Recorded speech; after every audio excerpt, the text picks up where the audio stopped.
আচ্ছা, ভাবুন তো, যখন শিকারের নেশা এক রাজাকে তার রাজ্য, তার চেনা জগৎ থেকে অনেক দূরে এক অচেনা পার্বত্য অঞ্চলে একাকী করে দেয়, তখন কি হতে পারে? হ্যাঁ, পরিস্থিতিটা বেশ নাটকীয় হয়ে ওঠে। চলুন আজ সেই রকমই এক গল্পে ডুব দিই। এক হারানো শিকারী, এক হৃদের রহস্যময়ী নারী আর এক পাহাড়ি গোত্রের রোমাঞ্চকর কাহিনীতে। আজকের আলোচনাটা স্যার ওয়াল্টার স্কটের বিখ্যাত কবিতা the lady of the lake এর কিছু অংশ নিয়ে। মানে পুরো কবিতাটা তো বিশাল, আমরা এর মূল ঘটনাগুলো তুলে ধরব। ঠিক। এখানে স্কটল্যান্ডের হাইল্যান্ড অঞ্চলের একটা রুদ্ধশ্বাস শিকার আর তার অভাবনীয় পরিণতির ছবি আঁকা হয়েছে।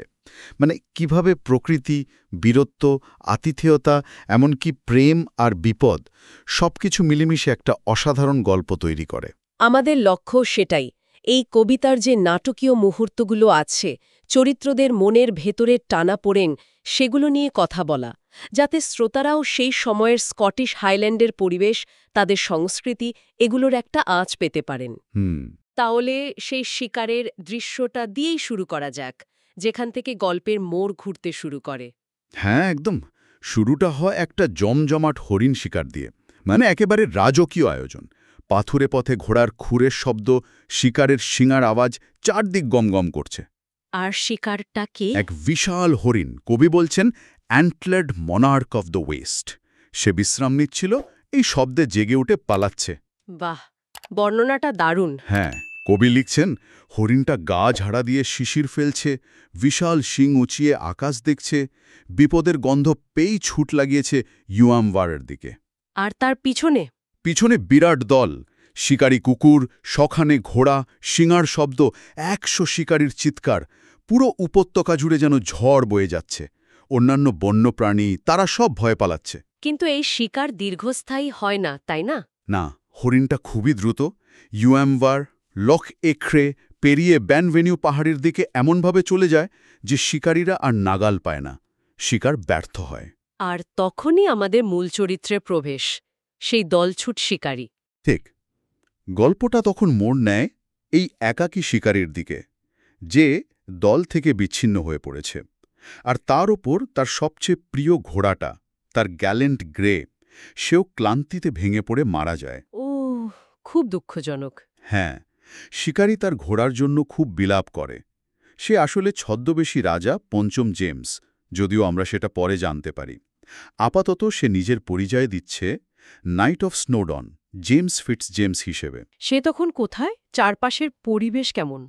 সে তখন এক অচেনা দুর্গম জায়গায়, কিন্তু জায়গাটা ভীষণ সুন্দর।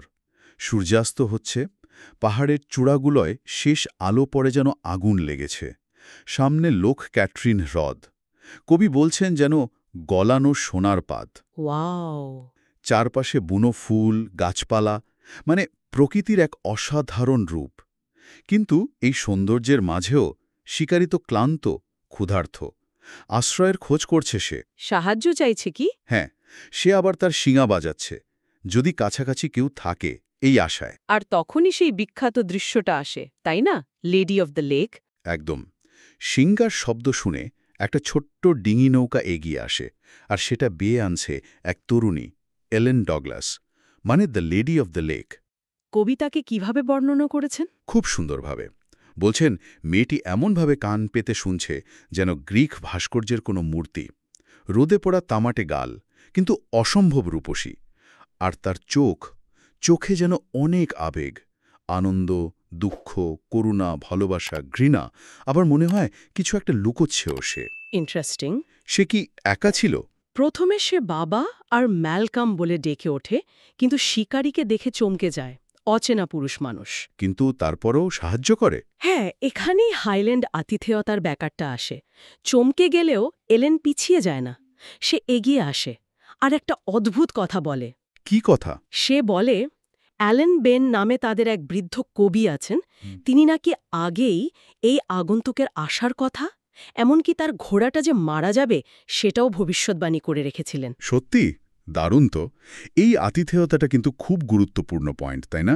একজন অচেনা মানুষ হয়তো শত্রুও হতে পারে, ঠিক, কিন্তু তাকে আশ্রয় দেওয়া, সাহায্য করা, এটা তাদের সংস্কৃতির অংশ। ফিটজজেমস, মানে আমাদের শিকারী, এলেনের নৌকায় ওঠে। এলেন তাকে তাদের দ্বীপের আস্তানায় নিয়ে যায়। দ্বীপের আস্তানা, সেটা কেমন? একটা লুকানো পথ দিয়ে যেতে হয়, একটা সবুজ চত্বরের মাঝে গ্রাম্য ধরনে তৈরি একটা কুটির। ওক, অ্যাশকাঠ, শ্যাওলা, কাদা দিয়ে গাঁথা দেওয়াল, পাইনের কড়িকাঠ, খড়ের ছাউনি, বেশ সুরক্ষিত। কুটিরের ভেতরে কি দেখল ফিটজেমস? ভেতরে ঢোকার মুখেই শিকার আর যুদ্ধের নানা স্মারক।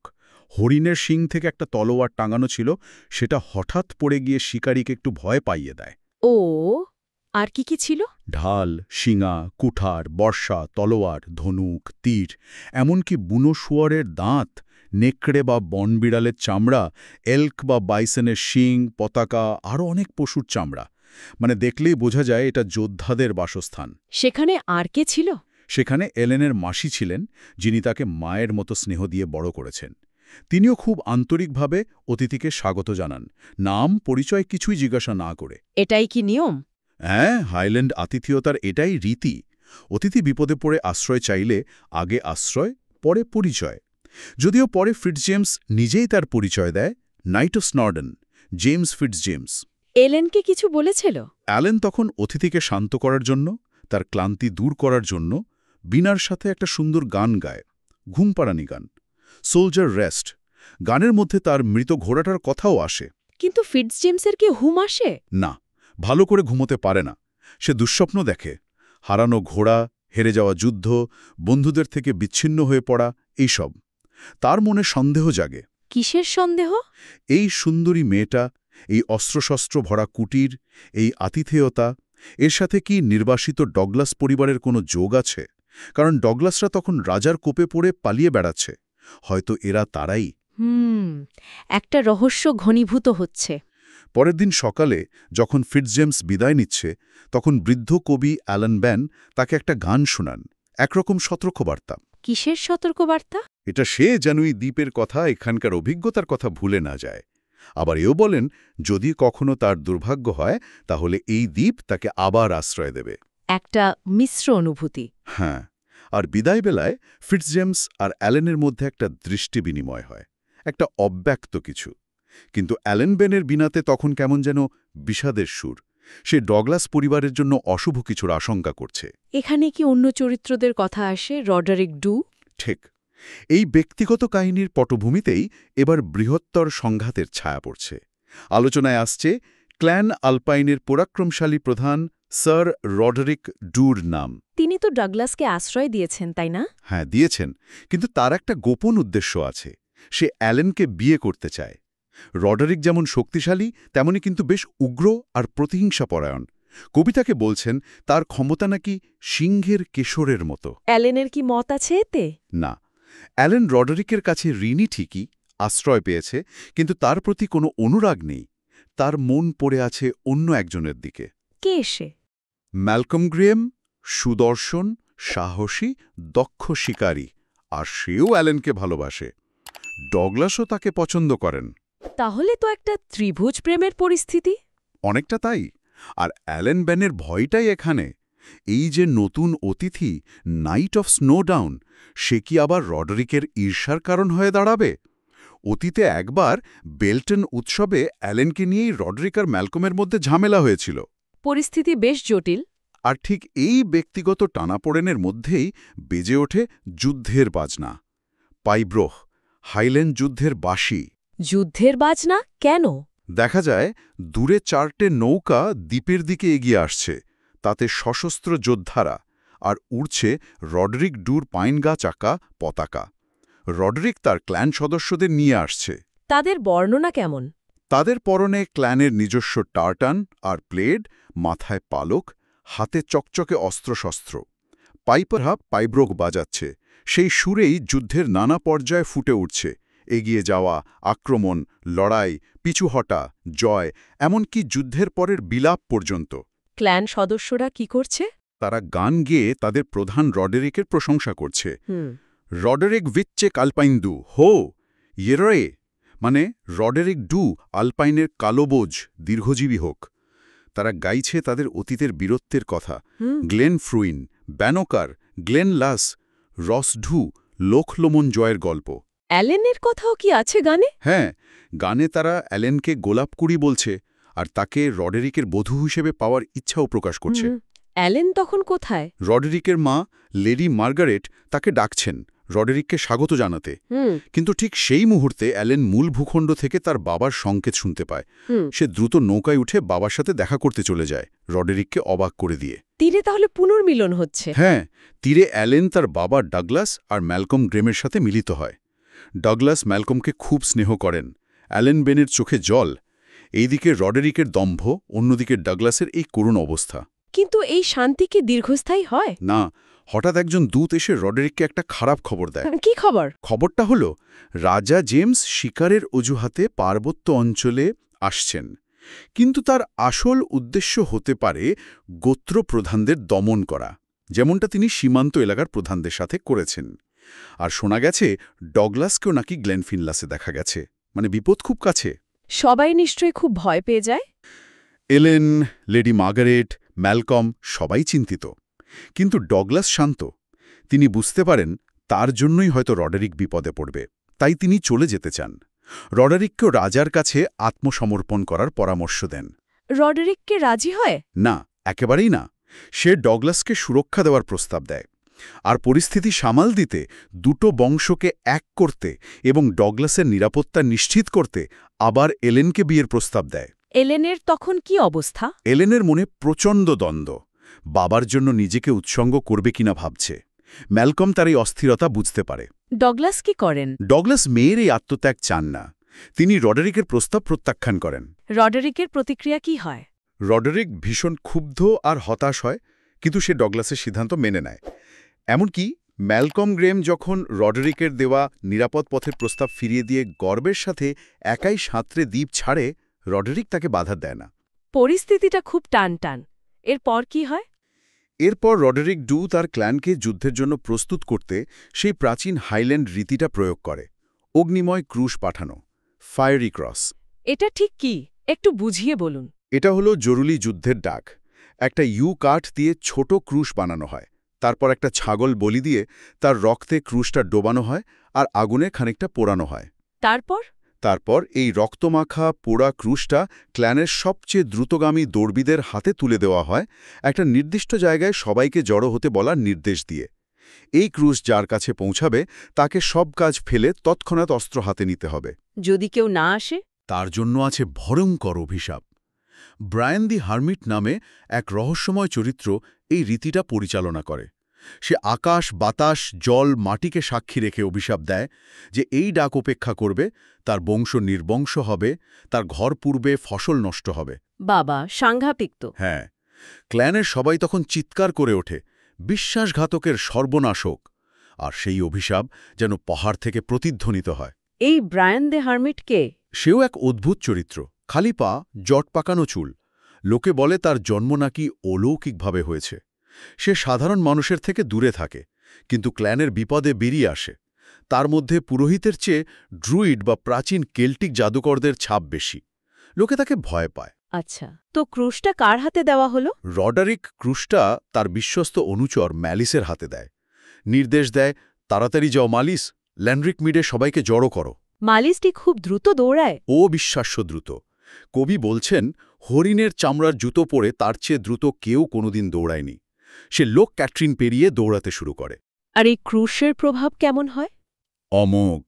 ক্রুশ যাচ্ছে দেখে জেলে তার জাল ফেলে দেয়, কামার হাতুড়ি থামিয়ে দেয়, কৃষক তার লাঙল ছেড়ে দেয়, রাখাল তার ভেড়ার পাল ফেলে ছোটে, শিকারী শিকার থামিয়ে দেয়, সবাই অস্ত্র হাতে নেয়। পুরো পার্বত্য অঞ্চল জুড়ে যেন সাজ সাজ রব, জীবনের স্বাভাবিক ছন্দ থেমে যায়। এটা ক্ল্যানগুলোর ভেতরের বাঁধনটা দেখায়, তাই না? ঠিক, চরম আনুগত্য আর সংহতি। ক্রুশ হাত বদলাতে থাকে, একজন ক্লান্ত হলে আরেকজন নেয়। কোথায় কোথায় যায় ক্রুশ? মালিস প্রথমে পৌঁছায় ডানক্র্যাগানের কুটিরে। সেখানে তখন এক বীর শিকারী প্রভু ডানকানের অন্ত্যেষ্টিক ক্রিয়া চলছে, শোকের মাতম চলছে। সেখানে গিয়েও ডাক দেয়? হ্যাঁ, মালিস কফিনের সামনে অগ্নিময় ক্রুশ তুলে ধরে যুদ্ধের ডাক দেয়। ডানকানের কিশোর ছেলে অ্যাঙ্গাস সেই ক্রুশ তুলে নেয়, বাবার শেষকৃত্য ফেলে। বিধবা মা তাকে উৎসাহিত করে কর্তব্য পালনের জন্য। শোকের বদলে অস্ত্রের ঝঞ্ঝনানি শোনা যায়। ভাবা যায়। তারপর অ্যাঙ্গাস কোথায় যায়? অ্যাঙ্গাস ক্রুশ নিয়ে ছোটে স্ট্র্যাথ আয়ারের দিকে। সেখানে সেন্ট ব্রাইডের চ্যাপেলে তখন এক বিয়ের অনুষ্ঠান চলছে। টম্বিয়া ম্যারির সাথে আরমান্ডেবের নরম্যানের বিয়ে। বিয়ের আসরে? হ্যাঁ, চারিদিকে আনন্দের পরিবেশ। ঠিক সেই সময় অ্যাঙ্গাস হাঁপাতে হাঁপাতে পৌঁছায় আর ক্রুশ তুলে ধরে বরের সামনে। নরম্যান ক্ল্যান আলবাইনের সদস্য। তাকেও বিয়ের আসরে নববধূকে ছেড়ে যুদ্ধের জন্য বেরিয়ে পড়তে হয়। প্রেম আর কর্তব্যের দ্বন্দ্ব। একদম। নরম্যান তার নববধূকে বিদায় জানিয়ে গান গেয়ে বেরিয়ে পড়ে, আজ রাতে হিথ প্রান্তরই হবে আমার বিছানা। ক্রুশ এভাবেই এগোতে থাকে। লোক ভয়েল, লোক ডুইন, বালভাইগ, স্ট্র্যাথগাটনি, সব জায়গায় খবর পৌঁছে যায়। ক্ল্যান আলপাইনের আবাল বৃদ্ধ বনিতা সবাই স্রোতের মতো এসে জড়ো হতে থাকে। ডোগলাস আর এলেন তখন কোথায়? ডোগলাস তখন গবলিন কেভ বা কুইরনান উরিস্ক নামে এক দুর্গম গুহায় আশ্রয় নিয়েছেন। অ্যালেন গুহার বাইরে অ্যালেন বেন এর সাথে অপেক্ষা করছে। সে তখন প্রার্থনা সঙ্গীত গাইছে, আভে মারিয়া। কেউ কি শুনেছিল সেই গান? হ্যাঁ, রডেরিক ডু তার দদন নিয়ে পাশ দিয়ে যাওয়ার সময় সেই গান শুনে থমকে দাঁড়ায়। খুব আবেগাপ্লুত হয়ে পড়ে সে। তলোয়ারে ভর দিয়ে কিছুক্ষণ দাঁড়িয়ে থাকে। তার অনুচর তাকে মনে করিয়ে দেয় যে দেরি হয়ে যাচ্ছে। সে কি কিছু বলে? রডেরিক বিড়বিড় করে বলে, এটাই হয়তো শেষবার অ্যালেনের গলা শোনা। তারপর দ্রুত পাহাড় বেয়ে নেমে যায় তার লোকেদের সাথে মিলিত হতে, যারা ট্রসাগস পাসের কাছে কয়ল্যান্ড গল ফোর্ডের কাছে লুকিয়ে আছে। সবাই ছদ্মবেশে। যুদ্ধ কি আসন্ন? একদম। রডেরিক যুদ্ধের আগে ব্রায়ানের শেষ ভবিষ্যৎবাণীর জন্য অপেক্ষা করছে, সেই তাঘায়ের মৃতি। সেই ভয়ঙ্কর রীতিটা। হ্যাঁ, ডানক্র্যাগেনের সাগা ষাঁড় বলি দিয়ে তার চামড়া একটা জলপ্রপাতের ধারে টানটান করে রেখে ব্রায়ান সেই চামড়ার ওপর শুয়ে জলকণার গর্জন শুনতে শুনতে স্বপ্নের মাধ্যমে ভবিষ্যতের ইঙ্গিত পাওয়ার চেষ্টা করে। কি ভবিষ্যৎবাণী পায় সে? সে বেরিয়ে আসে প্রায় ভূতের মতো। ভবিষ্যৎবাণীটা বেশ অস্পষ্ট। যে দল শত্রুর রক্ত প্রথম ঝরালে যুদ্ধের জয় তাদেরই হবে। প্রথম রক্তপাত, এটা তো বেশ বিপজ্জনক ভবিষ্যৎবাণী। ঠিক। আর রডেরিক তখন জানতে পারে যে ফিৎজ জেমস নামে একজন তার এলাকায় ঘুরছে, যাকে সে গুপ্তচর ভাবছে। তাকে ফাঁদে ফেলার জন্য সে রেড মার্ডক নামে একজনকে পাঠিয়েছে। এদিকে রাজার বাহিনী? খবর আসে, রাজার বাহিনীও এগিয়ে আসছে। পরদিনই তারা যাত্রা করবে। রডেরিক ঠিক করে ট্রোসাক্স গিরিপথেই যুদ্ধ হবে, নিজের বাড়ির কাছে। সে ক্ল্যান সদস্যদের জাগিয়ে তোলে, তাদের যুদ্ধের জন্য প্রস্তুত হতে বলে। পাইব্রোক আবার বেজে ওঠে। গল্পের অন্যদিকে কি হচ্ছে? অ্যালেন? অ্যালেন তখন গবলিন কেভের পাশে বসে তার বাবার জন্য শোক করছে। কারণ সে জেনে গেছে তার বাবা ডগলাস নিজেকে যুদ্ধের কারণ মনে করে স্টার্লিং দুর্গের দিকে গেছেন রাজার কাছে আত্মসমর্পণ করতে, যাতে অন্যরা নিরাপদে থাকে। ঠিক সেই সময় কি ফিৎজ জেমস আবার আসে? হ্যাঁ, অ্যালেন বেন যখন অ্যালেনকে সান্ত্বনা দেওয়ার চেষ্টা করছে, ঠিক তখনই ফিৎজ জেমসের আবির্ভাব। অ্যালেন চমকে যায়। ফিৎজ জেমস কি চায়? সে অ্যালেনের প্রতি তার ভালোবাসা প্রকাশ করে। তাকে এই যুদ্ধক্ষেত্র থেকে দূরে স্টার্লিংয়ে নিরাপদে নিয়ে যাওয়ার প্রস্তাব দেয়। অ্যালেন কি রাজি হয়? না, সে তাকে সরাসরি প্রত্যাখ্যান করে। জানায় যে তার বাবা হলেন নির্বাসিত ডগলাস, আর তার মন পড়ে আছে ম্যালকম গ্রেমের জন্য, যে তার জন্য বিপদে পড়েছে। ফিৎজ জেমসের প্রতিক্রিয়া কি? সে অ্যালেনের সততায় মুগ্ধ হয়। তখন সে ভাইয়ের মতো সুরক্ষার প্রস্তাব দেয়, কিন্তু অ্যালেন বলে তাদের আলাদা হয়ে যাওয়াই নিরাপদ। সে ফিটজজেমসকে তার পথপ্রদর্শক রেড মার্ডাক সম্পর্কে সতর্ক করে দেয়। আর সেই আংটিটা? হ্যাঁ, তখনই ফিটজজেমস অ্যালেনকে সেই বিখ্যাত আংটিটা দেয়। বলে, এটা স্বয়ং রাজা জেমসের দেওয়া অঙ্গীকার। যদি কখনো খুব প্রয়োজন হয়, সে যেন রাজার কাছে গিয়ে এই আংটি দেখায় আর যা চাইবার চায়। এই বলে সে দ্রুত চলে যায়। অ্যালান বেন নিশ্চয়ই অবাক। হ্যাঁ, অ্যালেন হতবাক হয়ে যায়। ফিটজজেমস গিয়ে তার পথপ্রদর্শক রেড মার্ডাকের সাথে যোগ দেয়। এরপর তাহলে বিশ্বাসঘাতকতার পালা? ঠিক তাই। ফিটজজেমস আর মার্ডাক নীরবে এগিয়ে চলেছে। দুজনের মধ্যেই সন্দেহ। পথে তাদের সাথে দেখা হয় ব্ল্যাঞ্চ অফ ড্যাভান নামে এক পাগলির। পাগলি? হ্যাঁ, ছেঁড়া পোশাক, উস্কো খুস্কো চুল, অদ্ভুত আচরণ।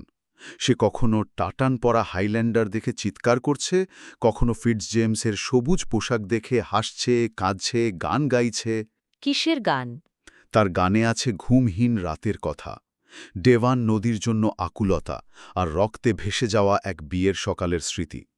মার্ডক বলে, রডেরিকের লোকেরা এর বরকে বিয়ের দিনই মেরে ফেলেছিল, তাই সে পাগল হয়ে গেছে।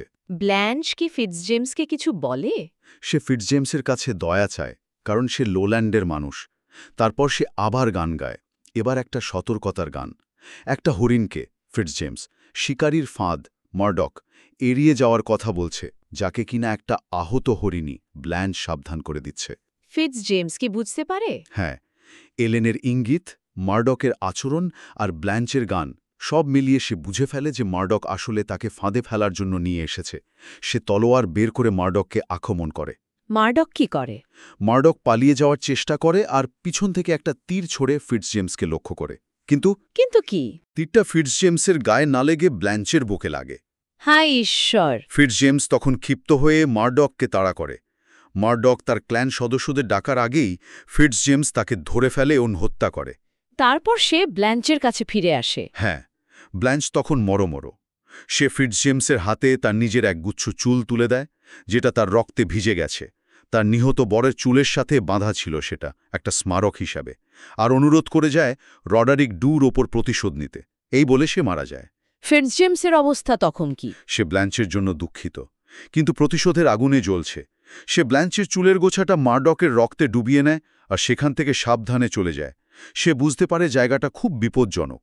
সে কোথায় যায়? সে একটা ঝোপের আড়ালে লুকিয়ে পড়ে। বুঝতে পারে তাকে খোঁজা হচ্ছে।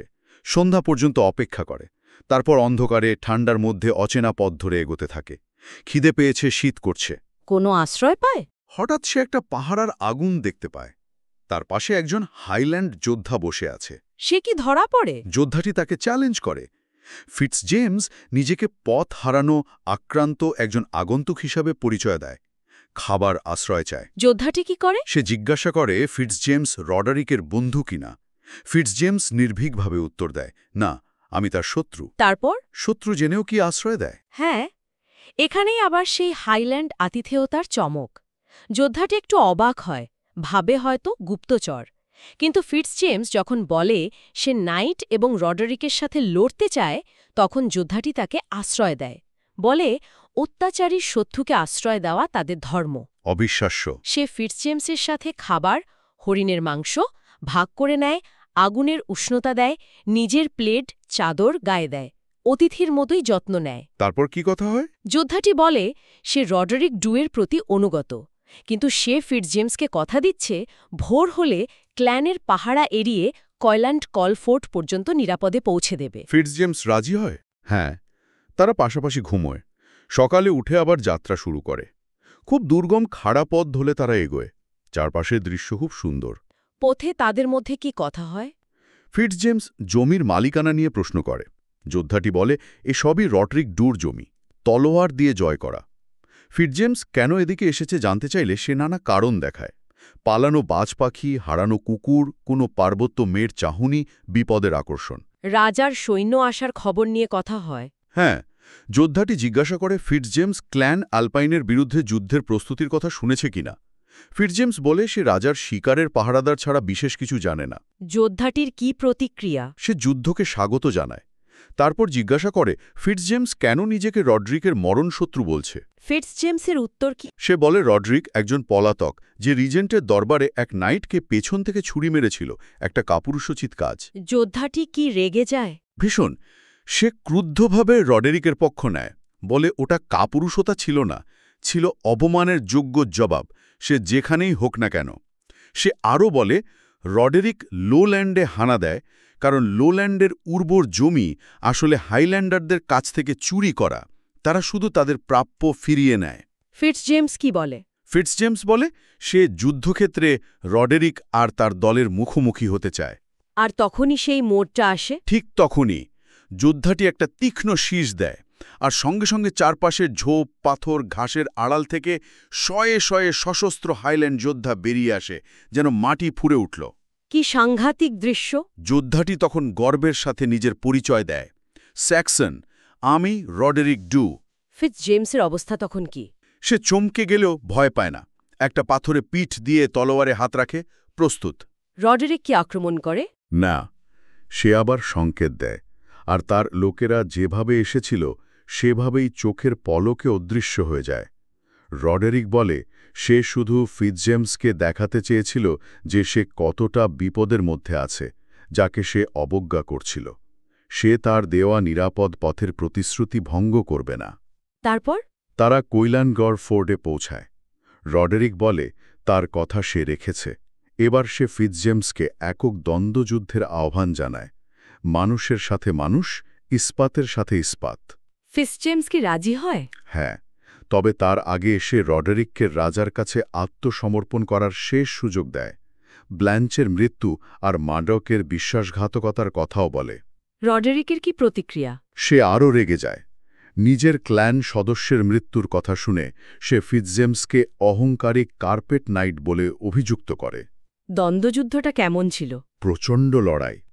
একদিকে রডেরিকের ব্রডসোর্ড আর ঢালের পাশবিক শক্তি, অন্যদিকে ফিটজেমসের রেপিয়া চালানোর দক্ষতা। ফিটজেমস রডেরিককে বেশ কয়েকবার আহত করে। রডেরিককে হেরে যায়? শক্তি কমে আসছিল, ফিটজেমস তাকে নিরস্ত্র করে ফেলে। তখন তারা মল্লযুদ্ধে জড়িয়ে পড়ে।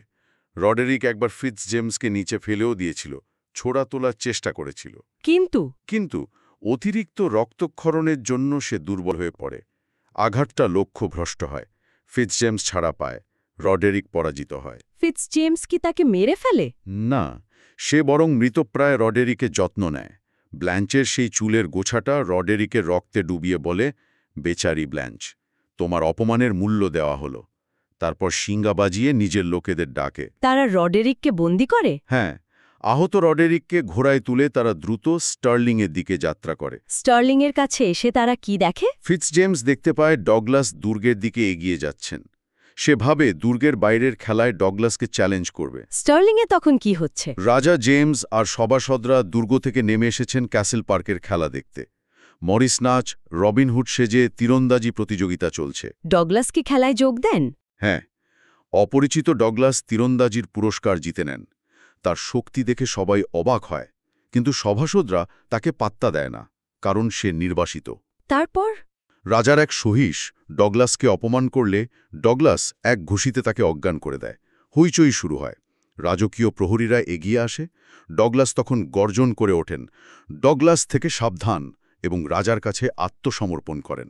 রাজা কি করেন? রাজা তাকে গ্রেফতারের নির্দেশ দেন। সাধারণ মানুষ ডগলাসকে বাঁচানোর চেষ্টা করে, কিন্তু ডগলাস তাদের শান্ত করে আইনের কাছে নিজেকে সঁপে দেন। তাকে বন্দী করে দুর্গে নিয়ে যাওয়া হয়।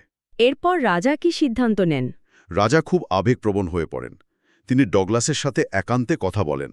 তারপর আল অফ মার্কে ক্ল্যান আলপাইনের বিরুদ্ধে পরিকল্পিত যুদ্ধ বন্ধ করার নির্দেশ দেন, কারণ রডরিক বন্দী আর ডগলাস আত্মসমর্পণ করেছে। শহর জুড়ে তখন বিষণ্ণতা আর গুজব। গল্পের শেষটা তাহলে স্টার্লিং দুর্গে। পরের দিন সকালে স্টার্লিং দুর্গের প্রহরী কক্ষে আমরা দেখতে পাই সৈন্যদের। তারা আগের দিনের লড়াই নিয়ে গল্প করছে, নিজেদের ক্ষত দেখাচ্ছে।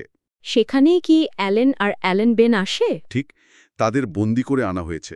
সৈন্যরা প্রথমে তাদের নিয়ে রসিকতা করলেও অ্যালেনের সৌন্দর্য আর অসহায়তা দেখে তারা চুপ হয়ে যায়। অ্যালেন কি রাজার সাথে দেখা করতে পারে?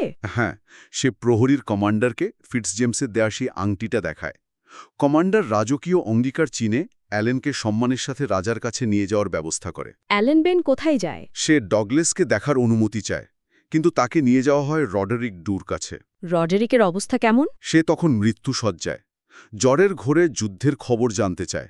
অ্যালেন বেন তাকে জানায় অ্যালেন নিরাপদে আছে, ডগলেসের মুক্তির আশা আছে, আর ক্ল্যান খুব বীরত্বের সাথে লড়েছে, যদিও অনেকে মারা গেছে। রডেরিক কি শান্ত হয়? সে অ্যালেন বেনকে ক্ল্যানের বিজয় সঙ্গীত বিয়ালন ডুইনের যুদ্ধ গাইতে বলে। অ্যালেন সেই গান গায়, ট্রসাক্স পাসের সেই ভয়ঙ্কর যুদ্ধের বর্ণনা, কিভাবে হাইল্যান্ডাররা ফাঁদ পেতে স্যাক্সন সৈন্যদের পরাজস্ত করেছিল, কিভাবে ডানক্র্যাগেনের বিধবা একাই এক স্যাক্সন সৈন্যকে হত্যা করেছিল। রডেরিক কি গানটা শেষ পর্যন্ত শোনে? হ্যাঁ, সে মনোযোগ দিয়ে শোনে। তার চোখে মুখে আবেগ ফুটে ওঠে, কিন্তু তার শক্তি ক্রমশ কমে আসে। গানটা শেষ হওয়ার সাথে সাথেই সে মারা যায়। অ্যালেন বেন তখন তার জন্য শোক গাথা গায়। আর এলেন, সে কি রাজার কাছে পৌঁছায়? হ্যাঁ, সে রাজার কক্ষে অপেক্ষা করার সময় হঠাৎ কাছাকাছি এক বন্দির গান শুনতে পায়। গান শুনেই সে চেনে, এ ম্যালকম গ্র্যাম। তারপর? ফিটজেমস আসে। হ্যাঁ, ফিটজেমস এসে অ্যালেনকে রাজার কাছে নিয়ে যায়। আর তখনই ঘটে চূড়ান্ত উদ্ঘাটন। কি সেটা? ফিটজেমস জানায় সেই আসলে স্কটল্যান্ডের রাজা, পঞ্চম জেমস। কি আশ্চর্য! হ্যাঁ, রাজা বলেন ডগলাসের সাথে তার মিটমাট হয়ে গেছে, তিনি এখন সিংহাসনের বন্ধু। তিনি অ্যালেনকে জিজ্ঞাসা করেন সে কি চায়, সেই আংটির প্রতিশ্রুতির কথা মনে করিয়ে দেন। অ্যালেন কি চায়? অ্যালেন তখন ম্যালকম গ্রিমের জন্য ক্ষমা প্রার্থনা করেন। রাজা কি রাজি হন? রাজা হাসিমুখে রাজি হন। তিনি ম্যালকমকে মুক্ত করে দেন, নিজের গলার সোনার চেন তার গলায় পরিয়ে দেন এবং অ্যালেনের হাত ম্যালকমের হাতে তুলে দেন। এভাবেই এই দীর্ঘ রোমাঞ্চকর কাহিনীর সমাপ্তি ঘটে। সত্যি এক অসাধারণ গল্প। একটা শিকার অভিযান কোথায় শুরু হয়েছিল আর কোথায় গিয়ে শেষ হল। প্রেম, যুদ্ধ, আনুগত্য, বিশ্বাসঘাতকতা, আতিথেয়তা সব মিলিয়ে এক মহাকাব্যিক আখ্যান। একদম।